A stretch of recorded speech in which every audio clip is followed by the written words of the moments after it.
ಭಾನುವಾರ ಬೆಳಗ್ಗಿನ ಚಳಿಯ ಜತೆ ತುಂತುರು ಮಳೆಯ ನಡುವೆ ಸಾವಿರಾರು ಮಂದಿ ಓಟದ ಉತ್ಸಾಹದಲ್ಲಿದ್ದರು. ಚಿಣ್ಣರಿಂದ ವೃದ್ಧರವರೆಗೆ ವಿವಿಧ ವಿಭಾಗದಲ್ಲಿ ಪುರುಷ ಮಹಿಳೆಯರು ಭಾಗವಹಿಸಿ ಸೈ ಎನಿಸಿಕೊಂಡ್ರು. ವಿಶೇಷ ಅಂದ್ರೆ ಮಹಿಳೆಯರು ಸೀರೆಯಲ್ಲೇ ಓಡಿ ಗಮನ ಸೆಳೆದ್ರು. ಇಂಥ ಹಬ್ಬದ ರೀತಿಯ ವಾತಾವರಣ ಕಂಡು ಬಂದದ್ದು ಕುದ್ರೋಳಿ ಶ್ರೀ ಗೋಕರ್ಣನಾಥ ಕ್ಷೇತ್ರದ ಮಂಗಳೂರು ದಸರಾ 2025ರ ಅಂಗವಾಗಿ ಝೂಯೆಸ್ ಫಿಟ್ನೆಸ್ ಕ್ಲಬ್ ಯೂನಿಯನ್ ಬ್ಯಾಂಕ್ ವತಿಯಿಂದ ಭಾನುವಾರ ಆಯೋಜಿಸಲಾದ 3ನೇ ಆವೃತ್ತಿಯ ರಾಜ್ಯ ಮಟ್ಟದ ಮಂಗಳೂರು ದಸರಾ ಮ್ಯಾರಥಾನ್ 2025ರಲ್ಲಿ. ಮ್ಯಾರಥಾನ್ನಲ್ಲಿ 2,000ಕ್ಕೂ ಅಧಿಕ ಮಂದಿ ಭಾಗವಹಿಸಿದರು. ಕೇರಳ ಸಹಿತ ಕರ್ನಾಟಕದ ವಿವಿಧ ಜಿಲ್ಲೆಗಳಿಂದ ಸ್ಪರ್ಧಾಳುಗಳು ಪಾಲ್ಗೊಂಡರು.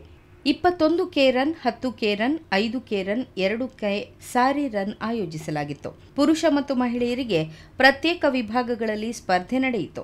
21 ಕಿಲೋಮೀಟರ್ ಪ್ರಥಮ ವಿಜೇತರಿಗೆ 25,000 ರೂಪಾಯಿ, ದ್ವಿತೀಯ ಬಹುಮಾನ 15,000 ರೂಪಾಯಿ, ತೃತೀಯ ಬಹುಮಾನ 10,000 ರೂಪಾಯಿ, 10 ಕಿಲೋಮೀಟರ್ ಪ್ರಥಮ 15,000, ದ್ವಿತೀಯ 10,000, ತೃತೀಯ 5,000, 5 ಕಿಲೋಮೀಟರ್ನಲ್ಲಿ ಪ್ರಥಮ 5, ದ್ವಿತೀಯ 2, ತೃತೀಯ 1,000 ರೂಪಾಯಿ ನೀಡಲಾಯಿತು.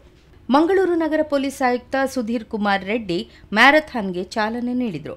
ಯೂನಿಯನ್ ಬ್ಯಾಂಕ್ ಮಂಗಳೂರು ಪ್ರಾದೇಶಿಕ ಮುಖ್ಯಸ್ಥ ನರಸಿಂಹಕುಮಾರ್, ವಲಯ ಮುಖ್ಯಸ್ಥೆ ತೇಜಸ್ವಿನಿ ವಿಸಿ, ಕುದ್ರೋಳಿ ಕ್ಷೇತ್ರಾಭಿವೃದ್ಧಿ ಸಮಿತಿ ಅಧ್ಯಕ್ಷ ಜೈರಾಜ್ ಎಚ್ ಸೋಮಸುಂದರಂ, ಕೋಶಾಧಿಕಾರಿ ಪದ್ಮರಾಜ್ ಆರ್ ಪೂಜಾರಿ, ಟ್ರಸ್ಟಿಗಳಾದ ಸಂತೋಷ್ ಜೆ ಪೂಜಾರಿ, ಕಿಶೋರ್ ದಂಡೆಕೇರಿ, ಅಭಿವೃದ್ಧಿ ಸಮಿತಿ ಅಧ್ಯಕ್ಷ ದೇವೇಂದ್ರ ಪೂಜಾರಿ, ಸದಸ್ಯ ಲೀಲಾಕ್ಷ ಕರ್ಕೇರ, ಜೂಯಿಸ್ ಫಿಟ್ನೆಸ್ ಕ್ಲಬ್ನ ರಾಜೇಶ್ ಪಾಟಾಳಿ ಸಹಿತ ಮತ್ತಿತರರು ಉಪಸ್ಥಿತರಿದ್ದರು.